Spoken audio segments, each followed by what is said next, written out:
Sa usaping legal natin ngayong araw, kinumpirma ni Acting Justice Secretary Frederick Vida ang warrant of arrest na inisyu ng International Criminal Court o ICC laban kay Senator Ronald Bato de la Rosa.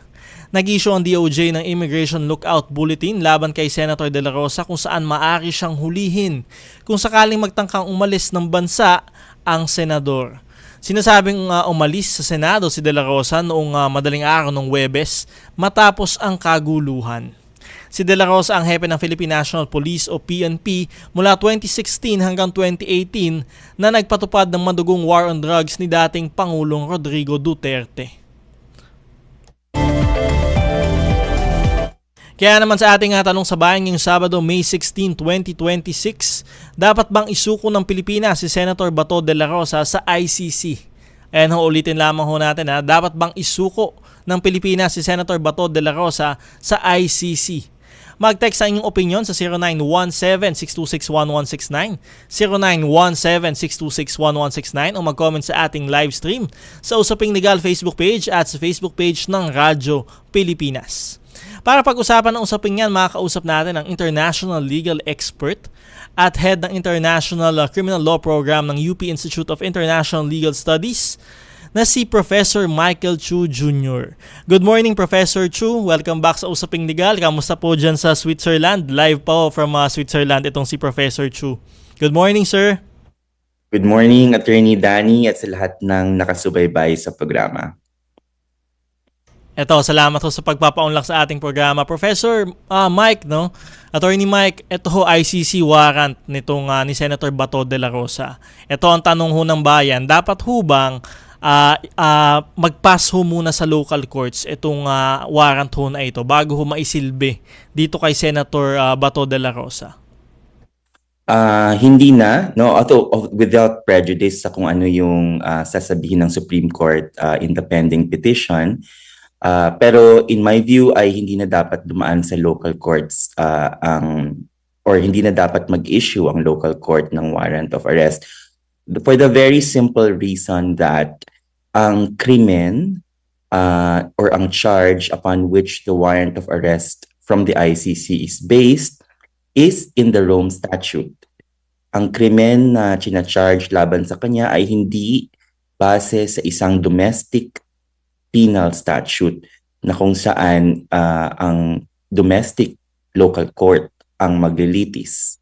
But this is a Rome Statute crime and therefore the ICC warrant of arrest is valid and stands on its own. So hindi na siya kailangan dumaan pa sa local court. And we're saying yung RA 9851, is this still applicable, sir? It is applicable to the extent na ito yung magiging basihan ng pag-surrender ng person, ng whoever man, in this case, Senator De La Rosa, to the ICC. But RA 9851 is not the basis of the warrant of arrest, right? It is not the basis of the charge. The charge's basis is the Rome Statute. But RA 9851 applies because RA 9851 says that the same crime na kinumit at investigate si Senator De La Rosa for could also be investigated and prosecuted in the Philippines. But in case meron ng international tribunal or court na nag-investigate or prosecute, pwede nang ipaubaya ng Pilipinas ang investigasyon na iyan and surrender that person to that tribunal. Well, ang sinasabi ho kasi ng kanyang kampo is meron hong word on na may. So parang may surrender.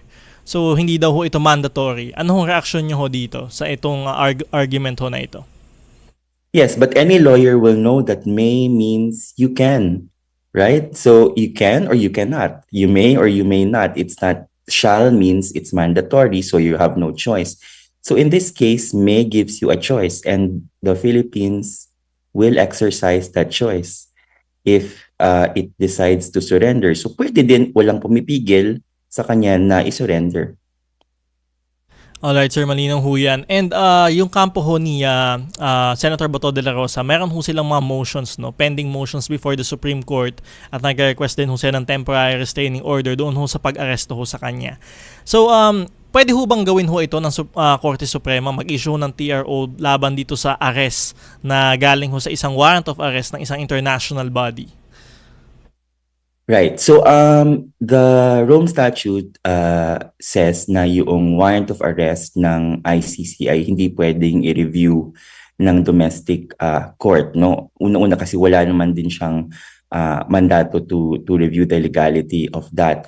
But the Philippine Supreme Court, because there are issues before it, no, that are part of the petition, will have to resolve those issues. And one of the issues raised, I think, is the constitutionality of the action of seizing and or arresting and transferring a person to the ICC. And of course, the Supreme Court is the guardian of the Constitution. So it can resolve constitutional issues. And before resolving those constitutional issues, para hindi siya mamut, then can do whatever it thinks is fit, including injunctions and TROs to preserve the status quo. Alright, so basically more on the constitutional issues ho, no? Not really on the arrest warrant of the ICC. So, ito, si Justice Secretary Vida said that he will only arrest itong si Senator Bato de la Rosa once all legal impediments are removed. So, ito ho ba, sound ho ba ito sa international law? So, pwede ho ba ito sa Rome Statute na patagalin itong mga pag-aresto ho kay, sa isang fugitive ho? Yes, I think it is naman. Kasi whether you are a member state or a non-member state sa Rome Statute, the enforcement of a warrant and other legal processes is really dependent on the cooperation of the state, no? So ang pinagkaiba lang is kapag member ka ng Rome Statute, when you are requested to cooperate, you have an obligation to cooperate, no? But if hindi ka na member ng Rome Statute, if you are requested, you have more options kasi wala ka na nung obligation that a member state has. So in this case, if the Philippines decides to voluntarily cooperate with the ICC, it can do that. But of course, its national law, including its constitution, will have to be considered. And in this case, an issue is pending before the Supreme Court. So it will also have to be, I mean, the law enforcement in the Philippines is a domestic institution that is subject to the authority as well of the judiciary. So I think it makes sense.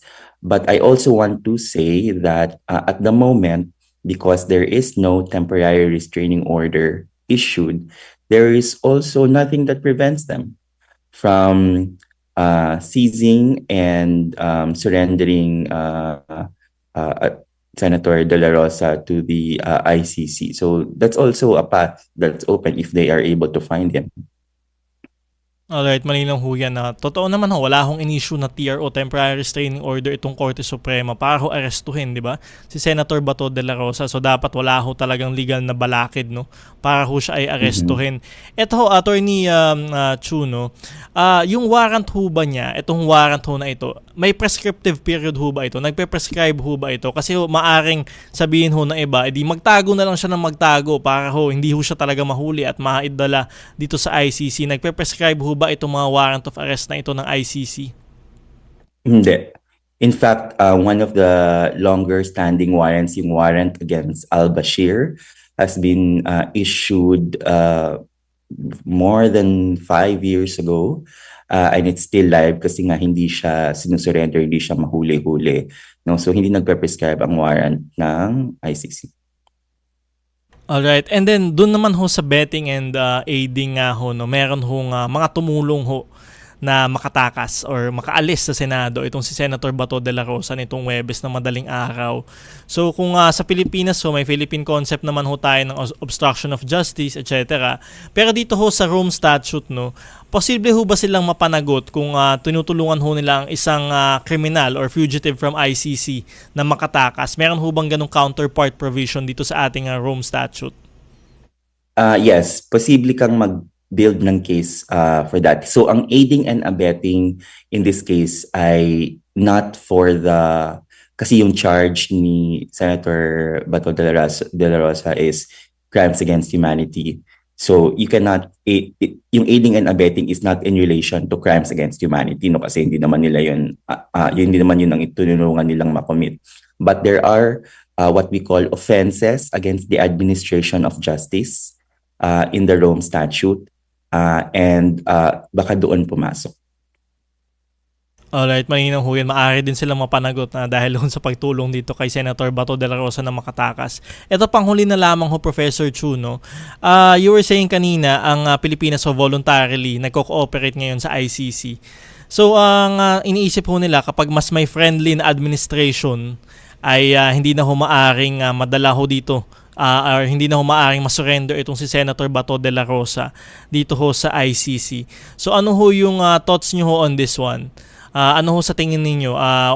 Kung friendly ho yung administration ho sa kanya, makakatakas na lang ho ba talaga siya dito sa pananagutan dito sa ICC?